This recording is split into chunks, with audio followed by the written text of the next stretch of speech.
Vamos aprender como é que estudamos a profecia bíblica. E se você já gostou do tema, deixe o seu like aí e se inscreva. Nós temos até um livro da Bíblia, que você conhece muito bem, é o último, chamado Apocalipse.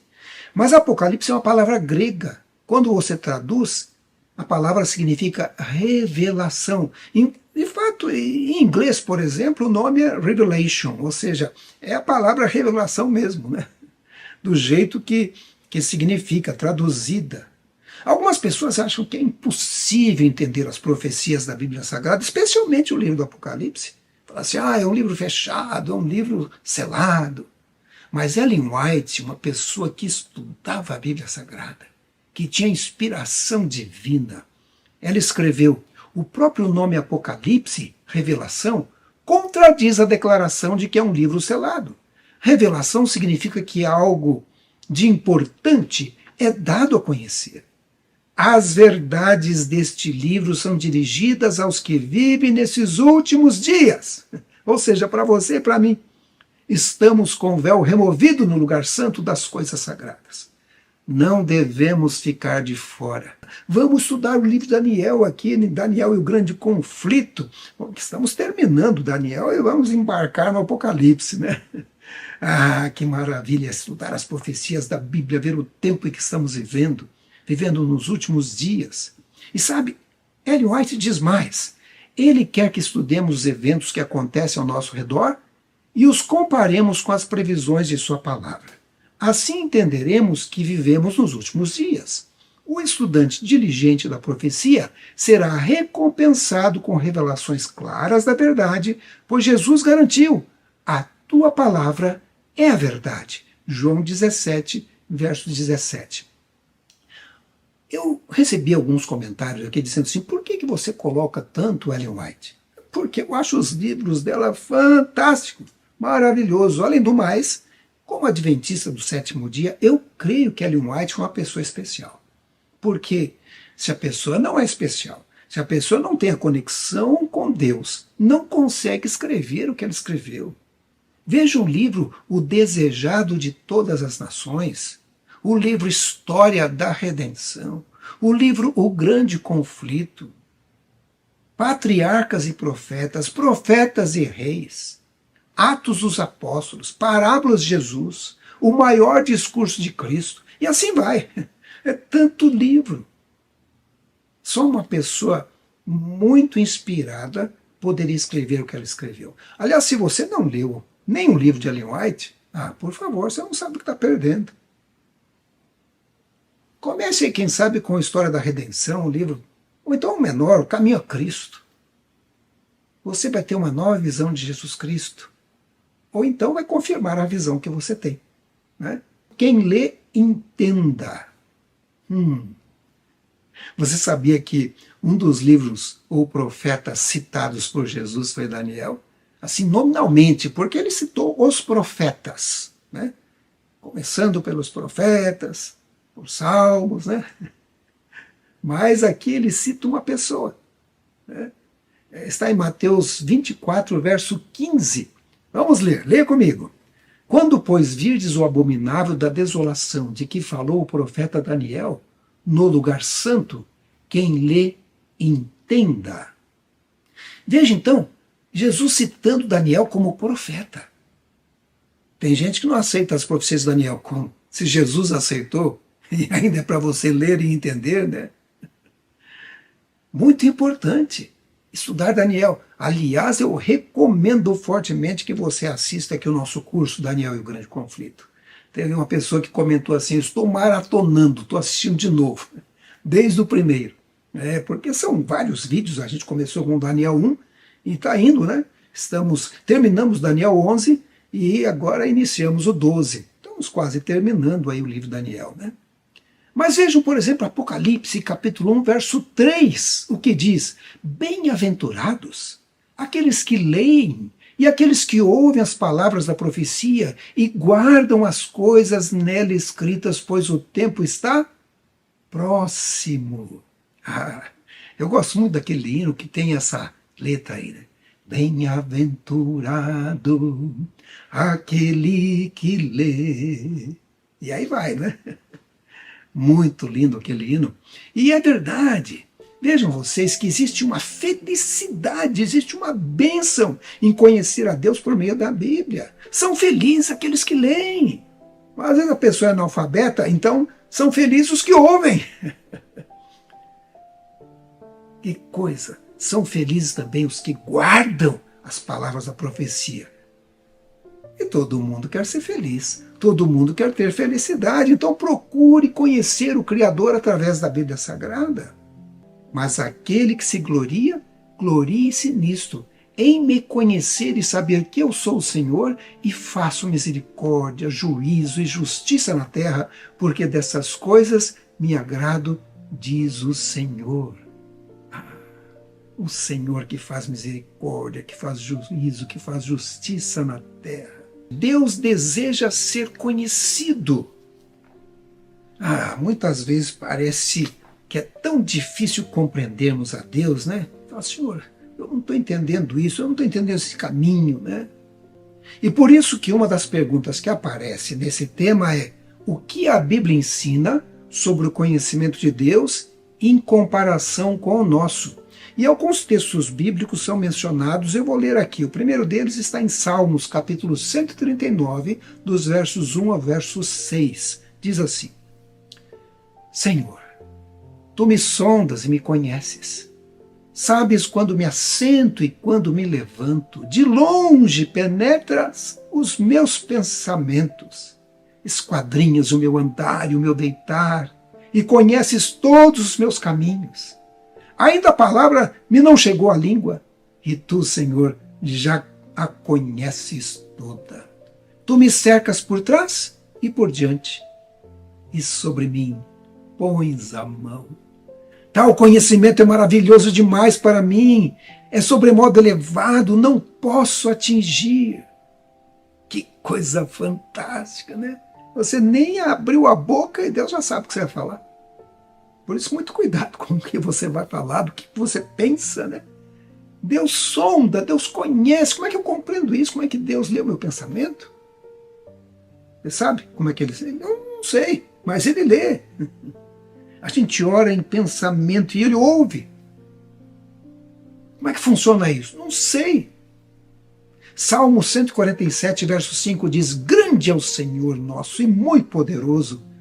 O seu entendimento não se pode medir. Como medir o entendimento de Deus? Não tem. Tem até um hino que diz que se a água do mar se transformasse em tinta e o céu em papel, não seria possível descrever o amor de Deus, né? É o hino Sublime Amor, né? Sublime amor, o amor de Deus. Tem um trechinho que fala isso lá, né? Eu gostaria de cantar, hein? Um dia no céu Deus vai me dar a voz de cantor, né? Aqui na terra eu não tenho essa voz, não, né? Mas Romanos capítulo 11, 33, leia aí.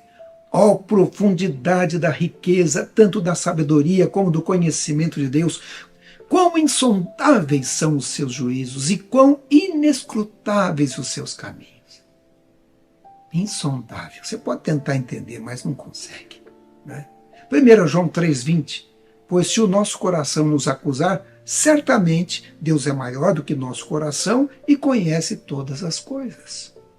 Muitas vezes o nosso coração acusa, né? Você percebe que fez alguma coisa errada. E Deus conhece mais ainda, né? Jamais compreenderemos a mente de Deus de forma absoluta, pois Ele é infinito e onisciente. Mal conseguimos compreender as coisas criadas. Então, como poderíamos entender completamente o Criador?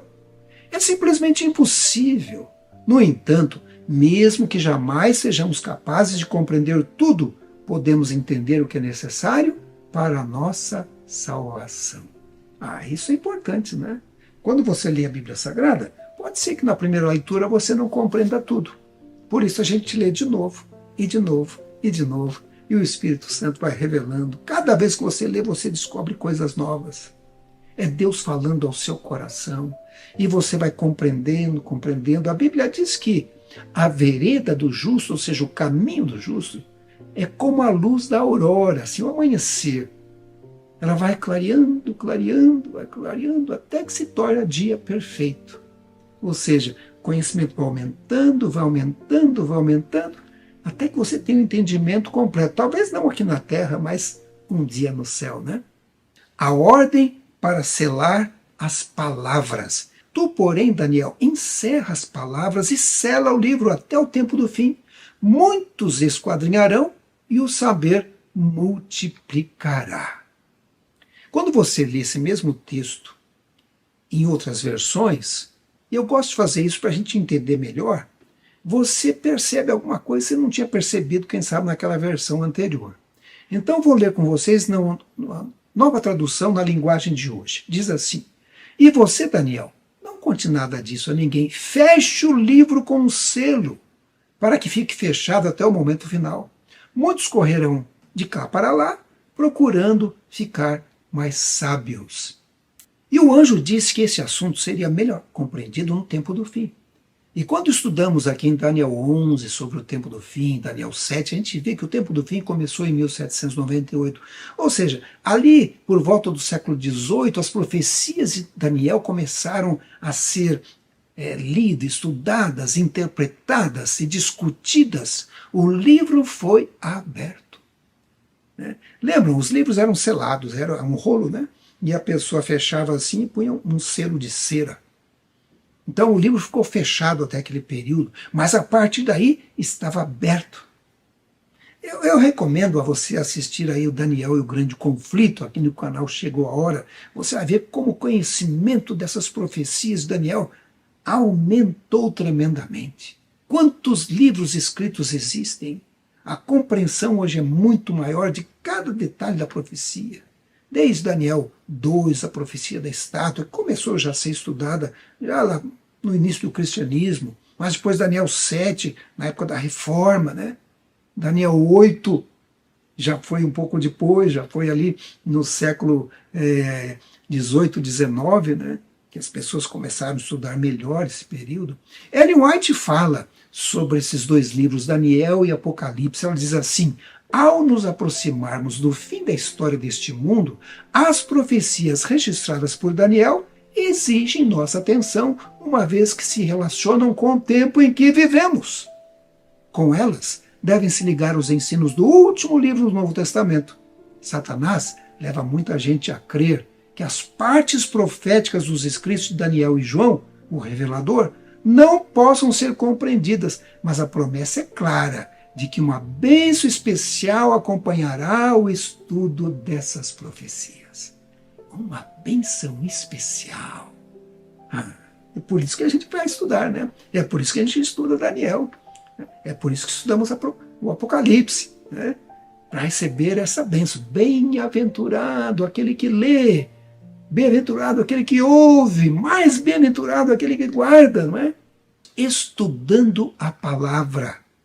E aí nós temos alguns textos para nós lermos. Mateus 5, 18, 2 Timóteo 3, 15 a 17, Lucas 24 a 27. E vem uma pergunta: o que esses textos nos ensinam sobre como devemos abordar a profecia bíblica?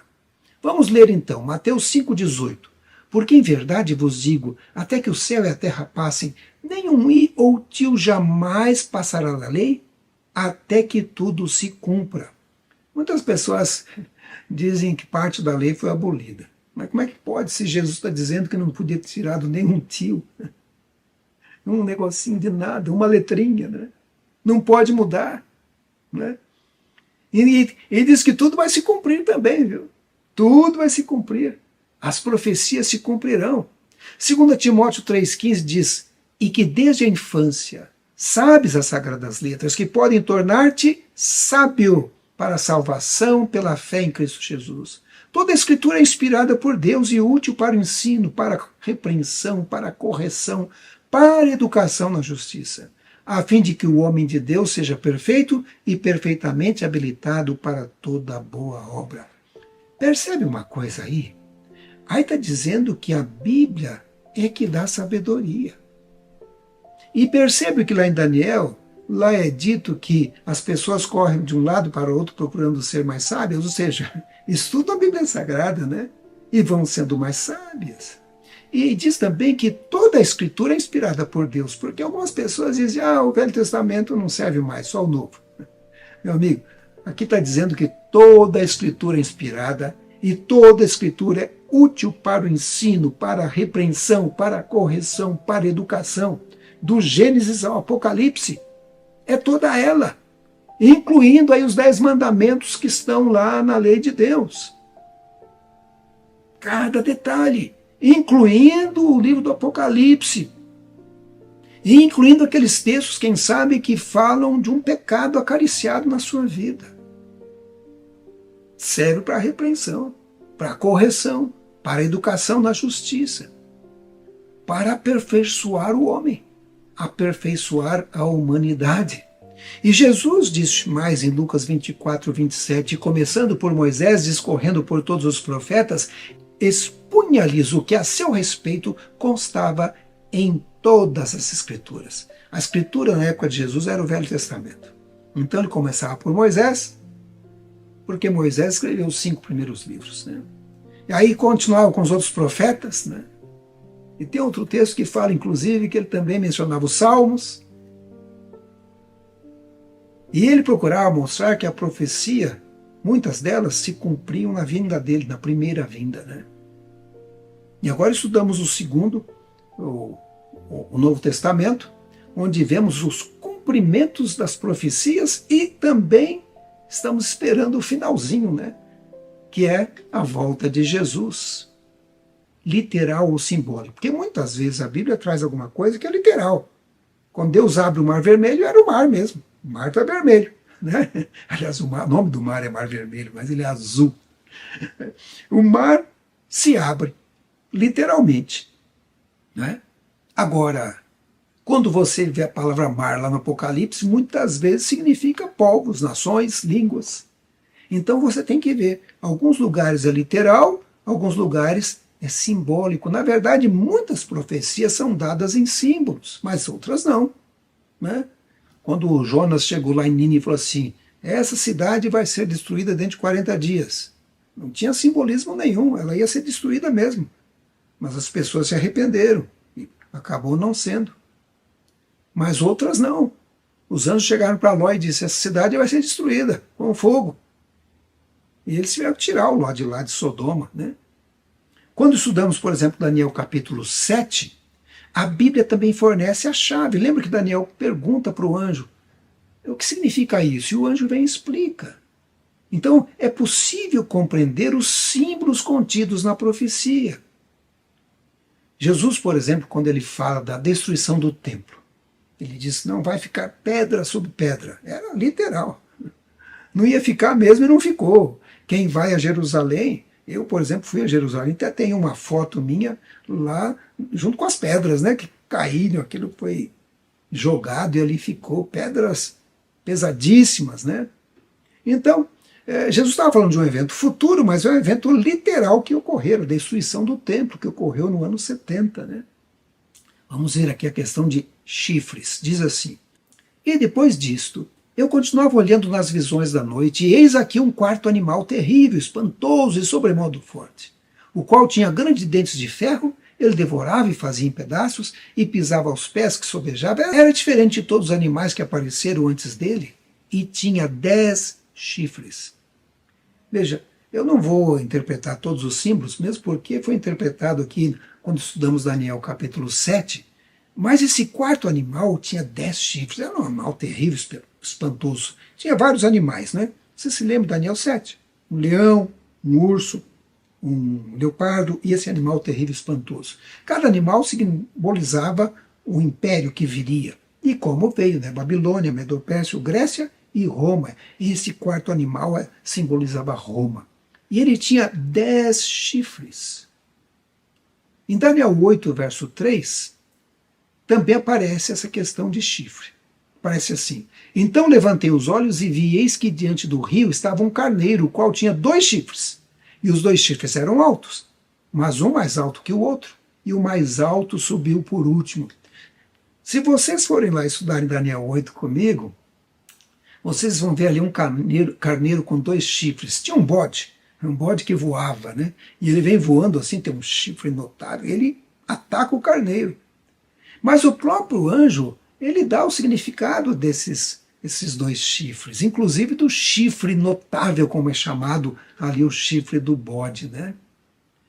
Então, em Daniel 7:24, o próprio anjo diz que chifre significa na profecia. Veja, Daniel 7:24 diz assim: os 10 chifres correspondem a 10 reis que se levantarão naquele mesmo reino.